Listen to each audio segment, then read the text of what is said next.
दोस्तों, अब हम शैक्षिक प्रशासन के बारे में, एजुकेशनल एडमिनिस्ट्रेशन के बारे में देखेंगे।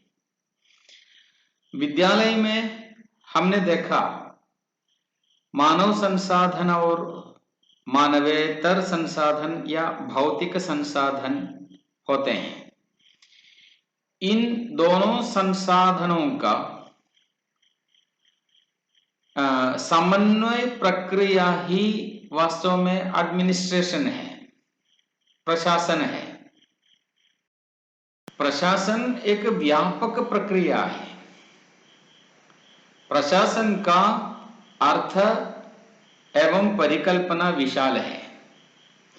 प्रशासन के अंदर आयोजन आ जाता है, माने प्लानिंग, निर्देशन आ जाता है, माने डायरेक्शन, समन्वय आ जाता है या कोऑर्डिनेशन, नियंत्रण आ जाता है, कंट्रोलिंग, और संगठन, ऑर्गेनाइजिंग आ जाता है, मूल्यांकन या इवैल्यूएशन आ जाता है। अर्थात प्रशासन का कार्य माने planning, directing, coordinating, controlling, organising and evaluating. ये सारी प्रक्रियाएं प्रशासन के अंदर आ जाते हैं। विद्यालय के प्रमुख इन सारी बातों को ध्यान में रखकर कार्यक्रमों का संचालन करता है। प्रशासन एकीकरण और समन्वय की प्रक्रिया है, हमने देखा। अर्थात विद्यालय के अंदर मानव संसाधन होते हैं, भौतिक संसाधन होते हैं। इन दोनों संसाधनों और शैक्षिक तत्वों, इन दोनों के बीच में एकीकरण और समन्वय की प्रक्रिया प्रशासन से होती है।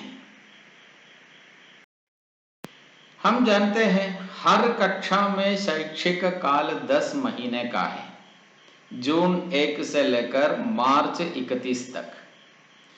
उस समयावधि में उचित मात्रा में छात्रों को उचित शिक्षा प्रदान करना प्रशासन का लक्ष्य है।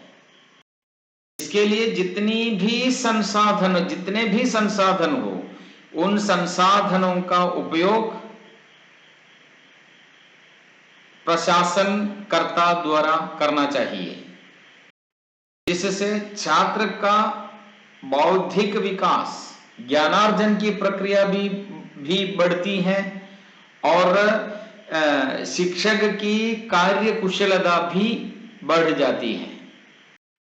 समस्त शैक्षिक कार्य प्रभावी ढंग से नियोजित होना चाहिए और कुशलता पूर्वक नियोजित होना चाहिए।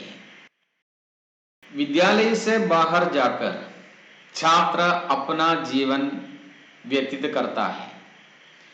विद्यालय से बाहर जाकर समाज में उतरकर समाज में अपना स्थान पहचानने, अपने जीवन व्यापन के लिए उचित मार्ग स्वीकार करने के लिए जो अवसर चाहिए, जो परिकल्पना उसके अंदर बढ़नी चाहिए, जो रास्ता उसे मिलना चाहिए, वो विद्यालय प्रशासन के उचित हस्तक्षेप से होता है। भारत एक बहुचर्चित और बहुआयामी देश है। अनेक प्रकार के सांस्कृतिक विचारधाराओं का समावेश है, जिसके कारण कभी कभी हमें ऐसा लगेगा कि समाज के अंदर से वैज्ञानिक सोच हट जाता है। छात्रों को वैज्ञानिक तरीके से सोचने और वैज्ञानिक तरीके से सोचकर उसे स्वीकार करने की क्षमता प्रशासन द्वारा, विद्यालय प्रशासन द्वारा मिलनी चाहिए।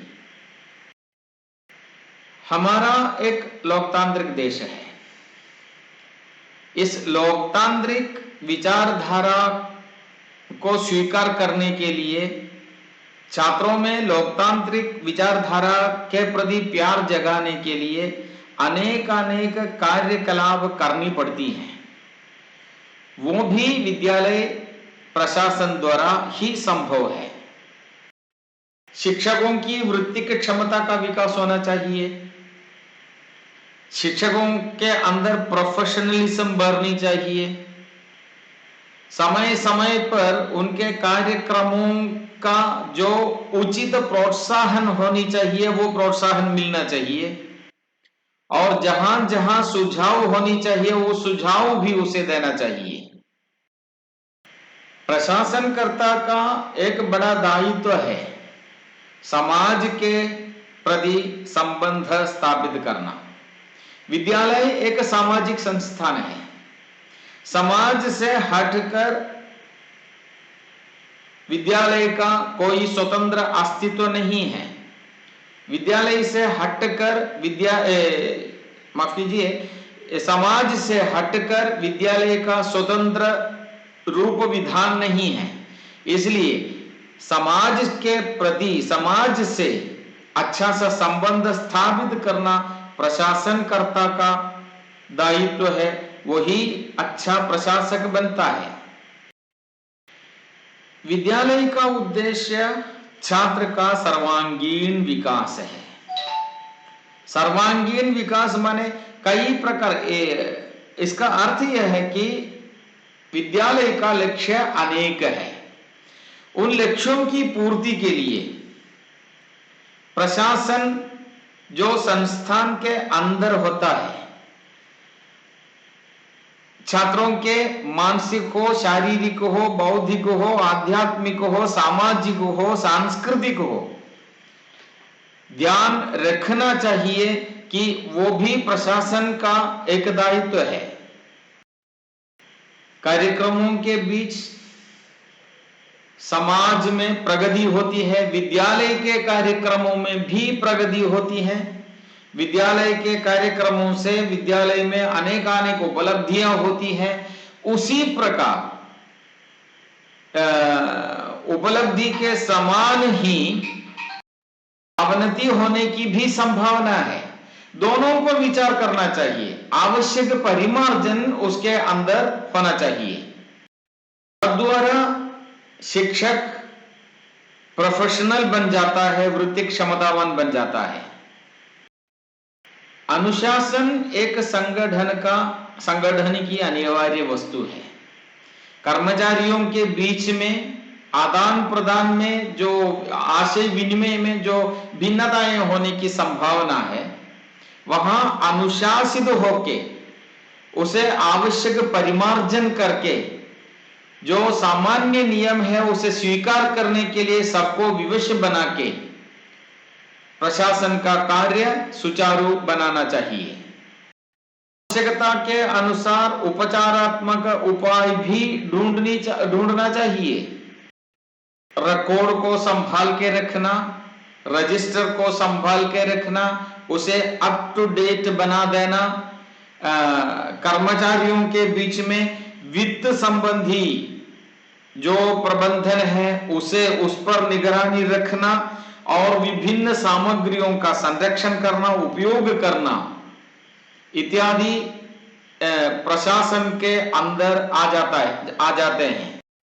शिक्षण प्रक्रिया को सुधारनी चाहिए।